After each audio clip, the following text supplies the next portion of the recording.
Diceritakan pada saat di Mesir, Syekh Syarif Maulana Hidayatullah atau Kanjeng Sunan Gunung Jati sebelum menjadi wali Allah sedang membaca kitab Usul Kalam di perpustakaan.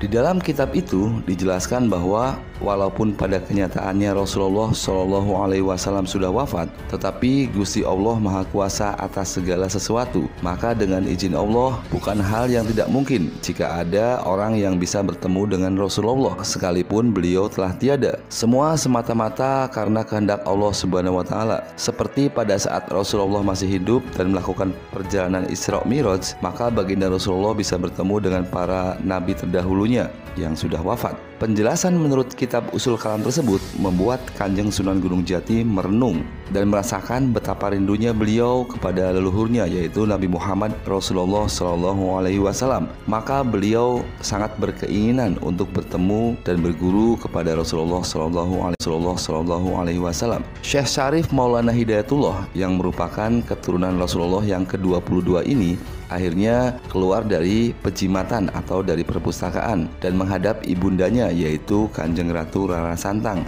atau Syarifah Mudaim.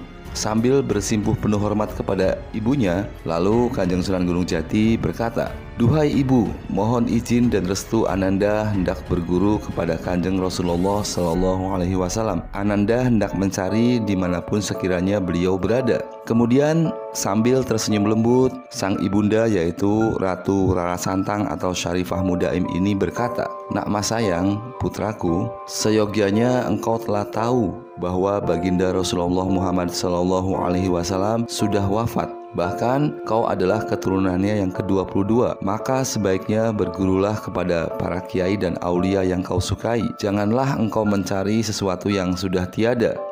Namun rasa penasaran dalam hatinya yang kian meraja setelah mempelajari kitab Usul Kalam tersebut membuat Syekh Syarif Hidayatullah memutuskan untuk pergi mencari baginda Nabi Muhammad Rasulullah Shallallahu Alaihi Wasallam. Maka tepatnya pada tanggal 5 bulan Jumadil tahun 1466 Masehi, beliau mohon pamit kepada ibundanya dan pergi mengembara guna mencari petunjuk dan keajaiban agar bisa bertemu dan berguru kepada baginda Nabi Muhammad Rasulullah Shallallahu Alaihi Wasallam. Sang ibunya yaitu Kanjeng Ratu Rara Santang atau Syarifah Mudaim merasa sangat sedih setelah ditinggal oleh putra kesayangannya. Ia membayangkan saat masa kecil Syarif Hidayatullah yang begitu cerdas dan sangat berbakat dalam mempelajari berbagai macam ilmu, khususnya tentang ilmu agama Islam. Beliau sering melamun memikirkan anaknya yang tengah mengembara. Setiap saat ia berdoa kepada Gusti Allah Subhanahu Wa Taala agar senantiasa menjaga dan melindungi anaknya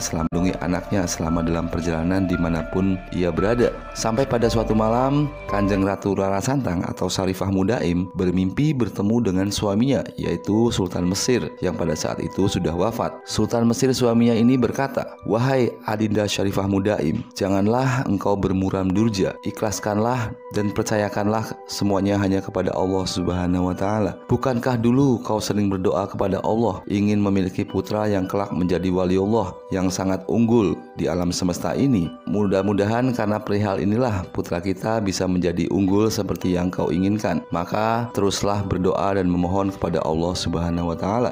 Begitu terbangun dari tidurnya, maka Syarifah Mudaim tertegun dan teringat tentang mimpinya tersebut. Lalu beliau langsung bertobat kepada Allah dan senantiasa memuji kemahakuasaan Sang Maha Pencipta. Dikisahkan Syekh Syarif Maulana Hidayatullah sedang mengembara menempuh perjalanan naik gunung dan turun, masuk hutan dan keluar hutan. Di tengah perjalanan, Syekh Syarif Maulana Hidayatullah bertemu dengan seekor naga yang sangat besar yang melingkar menghalangi perjalanannya. Kemudian naga itu berkata, "Wahai manusia muda, engkau ini siapa dan apa yang kau inginkan sehingga engkau menemuiku di sini?" Lalu Syekh Syarif Maulana Hidayatullah menjawab, "Wahai sang naga, aku adalah putra Mesir. Aku berkeinginan hendak berguru kepada baginda Rasulullah Shallallahu Alaihi Wasallam. Dan engkau naga, kenapa engkau tidak sama dengan ular yang lainnya? Engkau ini bisa berbicara bahasa manusia." Lalu sang naga itu berkata, Saya bernama Yamlika. Saya ini berasal dari neraka. Sejak zaman Nabi Sulaiman alaihi salam, saya mulai tinggal di bumi. Jika engkau hendak bertemu dengan Rasulullah Shallallahu alaihi wasallam, maka kau jangan meneruskan perjalananmu ke Mekah atau Madinah.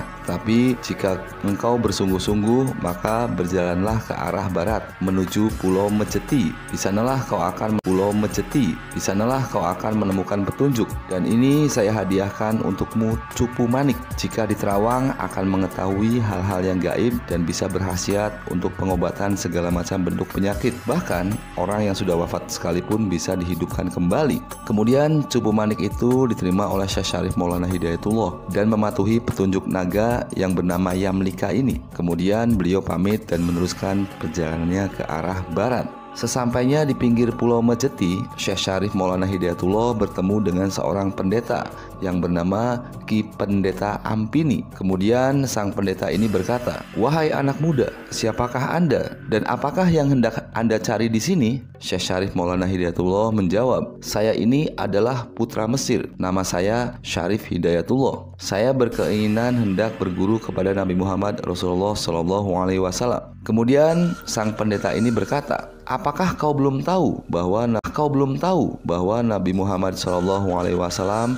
sudah wafat berabad-abad yang lampau? Sebaiknya bagaimana jika kita berziarah ke makam Nabi Allah Sulaiman alaihi salam saja yang berada di Pulau Mejeti ini?" Syekh Syarif Hidayatullah berpikir sejenak dan tidak ada salahnya jika berziarah ke makam Nabi Sulaiman alaihi salam yang merupakan salah satu utusan Allah pada zamannya. Maka beliau mengikuti saran pendeta Ampini ini dan berjalanlah mereka berdua mencari makbaroh Nabi Sulaiman alaihi salam. Tidak lama kemudian datanglah ular naga yang sangat besar menghalangi perjalanan mereka. Sang pendeta merasa ketakutan dan berkata, "Hidayatullah, ada naga yang sangat besar. Daya upaya apa yang akan kau lakukan?" Kemudian Syekh Syarif Maulana Hidayatullah mendekati naga tersebut dan berkata, "Wahai sang naga, saya harap Anda minggir memberikan kami jalan. Saya adalah putra Mesir dan hendak berziarah ke makbaroh Nabi Allah Sulaiman alaihi salam." Sang naga ini ternyata bisa berbicara bahasa manusia dan menjawab, "Wahai orang muda, saya izinkan kau melintasi jalan ini, tetapi saya meminta air susu yang sangat banyak. Nanti jika saya sudah meminumnya dan merasa kenyang, maka dari telinga saya akan keluar sesuatu seperti lawe atau kante. Maka ambillah itu karena bisa berguna untuk penolak bala dan keselamatan." Kemudian Syekh Syarif Maulana Hidayatullah dan pendeta tersebut mencari susu yang dimaksud dengan keilmuan yang mereka miliki. Maka mereka bisa mendapatkan susu yang sangat banyak dan memberikan air susu tersebut kepada naga itu. Lalu sang naga akhirnya meminumnya dan benar saja, setelah sang naga merasa kenyang, kemudian ia menggeliat-geliat di tanah dan keluarlah sesuatu sejenis lawe atau sejenis batu mustika dari telinganya. Lalu Syekh Syarif Maulana Hidayatullah mengambil lawe tersebut atau batu tersebut dan bersama pendeta kembali meneruskan perjalanannya. Pulau Mejeti pada saat itu sangat angker dan dihuni oleh banyak makhluk gaib dari bangsa jin, setan, siluman perkayangan, dan berbagai macam binatang buas. Namun karena membawa batu mustika berupa lawe atau batu dari sang naga itu, maka segala macam bentuk jin gaib dan ular tidak berani mengganggu mereka. Akhirnya sampailah mereka berdua ke hadapan makbaroh Nabi Allah Sulaiman alaihi salam. Syekh Syarif Maulana Hidayatullah berdoa dan bertawasul dengan khusyuk, sementara si pendeta merasa senang karena tanpa pengetahuan Syekh Syarif Hidayatullah, ternyata sebenarnya maksud dan tujuan pendeta ini ziarah ke makbaroh Nabi Allah Sulaiman alaihi salam adalah untuk mencari cincin sakti Nabi Sulaiman. Kemudian dengan kesaktian yang dimilikinya, si pendeta ini mencoba mengambil cincin Nabi Sulaiman. Namun yang terjadi adalah cuaca mendadak sangat gelap gulita dan pendeta itu hancur lebur, sedangkan Syekh Syarif Hidayatullah terpental ke angkasa dan jatuh di puncak sebuah gunung. Segeralah Syekh Syarif Hidayatullah bertobat kepada Allah karena telah menemani orang yang berlaku durjana karena kemurkaan Nabi Allah Sulaiman. Ini diambil menurut buku sejarah Babad Tanah Sunda atau Babad Tanah Cirebon karya Pangeran Sulaiman Sulendraningrat atau dikenal dengan nama Mama Leman. Beliau merupakan putra dari ulama guru besar tarekat Satariyah. Beliau sempat menjabat sebagai Ketua Umum Lembaga Kebudayaan Sewilayah 3 Cirebon sebagai pemegang dan penanggung jawab tentang sejarah asli di Cirebon. Konon, menurut salah seorang muridnya bahwa sang penulis ini yaitu Pangeran Sulendraningrat tersebut bisa berkomunikasi secara langsung dengan Pangeran Cakrabuana atau Mbah Kuwu Cirebon yang menceritakan tentang kisah asli tentang sejarah Cirebon ini kepadanya, dan semua karya yang beliau hasilkan berdasarkan kisah asli sejarah Cirebon yang sebenarnya. Wallahu a'lam bishawab. Diceritakan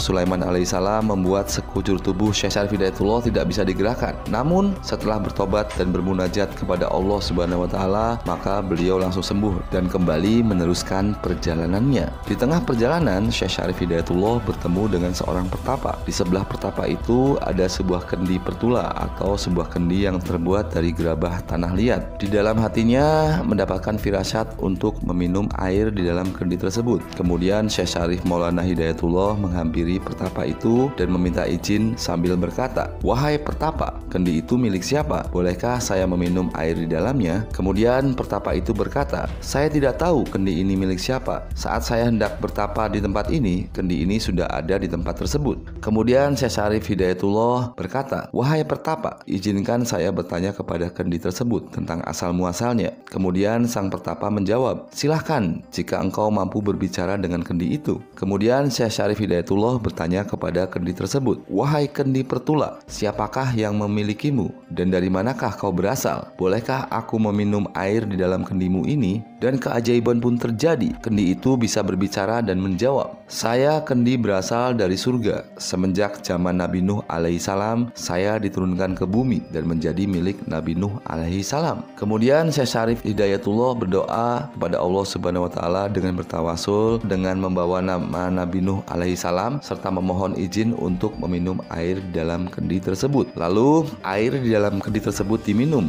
namun tidak sampai habis airnya, disisakan sedikit. Kemudian kendi itu diletakkan kembali ke tempatnya semula, dan kendi itu kembali berkata, "Tuan dan keturunannya akan menjadi raja." Karena minum air ini tidak sampai habis, maka kekuasaannya tidak sampai terus, akan direbut hingga terjajah. Mendengar ucapan kendi itu, segeralah Syekh Syarif Maulana Hidayatullah mengambil kembali kendi itu dan meminum menghabiskan semua air sisanya sampai benar-benar habis. Lalu kendi pertula itu atau kendi yang terbuat dari tanah tersebut berkata kembali, "Selanjutnya setelah terjajah, lalu negara Tuan akan kembali merdeka dan abadi, tidak terjajah lagi, merdeka dan mulia negaranya serta tidak berubah. Saya kelak akan mengabdi jika Tuan sudah menjadi raja." Kemudian Syekh Syarif Hidayatullah menjawab, "Amin ya Allah, semoga terlaksana." Lalu kendi pertula itu terbang ke angkasa dan pulang ke alam nirwana. Setelah meminum air dari surga ini, perasaan dan hati serta jiwa Syekh Syarif Maulana Hidayatullah begitu terang benderang. Seluruh yang gaib dan tak kasat mata menjadi terlihat begitu jelas. Tubuhnya merasa segar bugar dan keringatnya pun berbau harum. Melihat kejadian tersebut, sang petapa tertegun terpana keheranan. Ia baru menyadari bahwa orang yang berada di depannya ini bukanlah manusia sembarangan, karena ia adalah manusia pilihan yang mendapatkan keistimewaan tersendiri.